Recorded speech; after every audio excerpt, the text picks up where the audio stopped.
दोस्तों आज आप पढ़ेंगे या सुनेंगे एक छोटी सी शिक्षाप्रद कहानी भले ही छोटी है लेकिन उससे मिलने वाली शिक्षा बहुत बड़ी है और जीवन में काफी उपयोगी है। इसलिए दोस्तों कहानी को अंत तक पूरी अवश्य सुनिएगा या पढ़िएगा।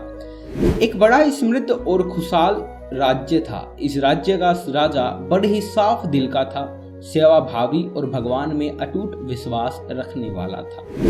राजा को किसी चीज की कोई कमी नहीं थी। राज्य के सारे लोग राजा से बेहद प्यार करते थे और उसका हर कहा किसी हुक्म की तरह मानते थे। फिर भी राजा जैसे जैसे बूढ़ा होता जा रहा था वो दुखी रहने लगा। राजा के दुख का कारण था उसके पुत्र का ना होना। हालांकि राजा की एक पुत्री थी जो बड़ी हो चुकी थी और उसके विवाह का विचार भी अब राजा करने लगा था।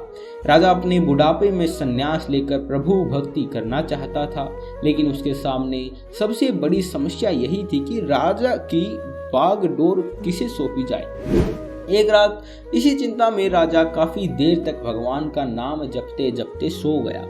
उस रात राजा को सपने में भगवान का साक्षात्कार हुआ और उसे उसकी सारी समस्याओं का समाधान मिला। सवेरे उठते ही राजा ने बड़े प्रसन्न मन से एक सभा बुलाई और ऐलान कर दिया कि उसके महल के दरवाजे पर जो भी पहला आदमी आएगा उसी से राजकुमारी की शादी की जाएगी और उसे ही राज्य का राजा घोषित किया जाएगा।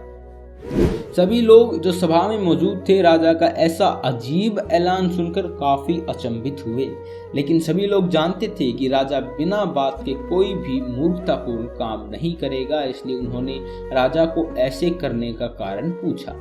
राजा ने अपने रात के सपने के बारे में सबको बताया तो सबके मन का संदेह दूर हो गया। राजा के ऐलान कर तुरंत पालन किया गया और थोड़ी ही देर बाद सैनिक एक युवक को सभा में लेकर आए जो मैले पुराने कपड़े पहने हुआ था। राजा के ऐलान के अनुसार गरीबों को राजा बना दिया गया और राजकुमारी से उसकी शादी भी करा दी गई। कुछ ही दिनों में राजा अपना सब कुछ त्याग कर प्रभु की भक्ति के लिए सन्यासी बनकर जंगलों में चला गया। धीरे धीरे नए राजा के राज्य का सारा भार संभाल लिया और बड़े अच्छे से शासन करने लगा।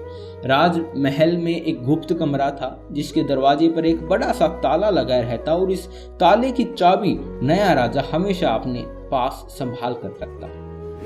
हर हफ्ते एक दिन राजा उस कमरे का ताला खोलता और आधे एक घंटे उसमें बिताने के बाद उसे ताला फिर से लगा देता। उस चाबी को राजा किसी को भी छूने ही नहीं देता। अगर कोई उसे छूने की कोशिश करता तो राजा गुस्सा हो जाता। सेनापति खंचाबी और सभी मित्र बड़ी जिज्ञासा के साथ उस कमरे में क्या हो सकता है ये जानना चाहते थे।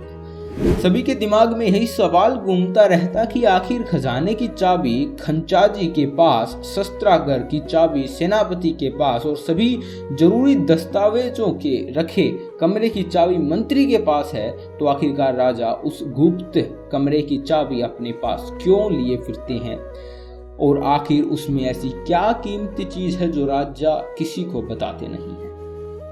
इन सभी के लाख कोशिश करने के बाद भी राजा ने कभी भी उन्हें इस कमरे में क्या है उसके बारे में बताया नहीं। इन सभी ने जाकर इस बात की खबर रानी के कानों तक पहुंचा दी। रानी को भी जिज्ञासा हुई कि ऐसा कौन सी समस्या है जिसे राजा अपनी धर्मपत्नी से भी छुपा रहे हैं। रानी ने राजा से उस रहस्य को जानने के लिए हठ पकड़ लिया। रानी ने खाना पीना सब त्याग दिया। आखिरकार स्त्री हट के आगे राजा को हार माननी पड़ी। राजा रानी मंत्री और सभी सभासदों को लेकर उस कमरे के पास पहुंचा और पहली बार सबके सामने उस कमरे को खोला।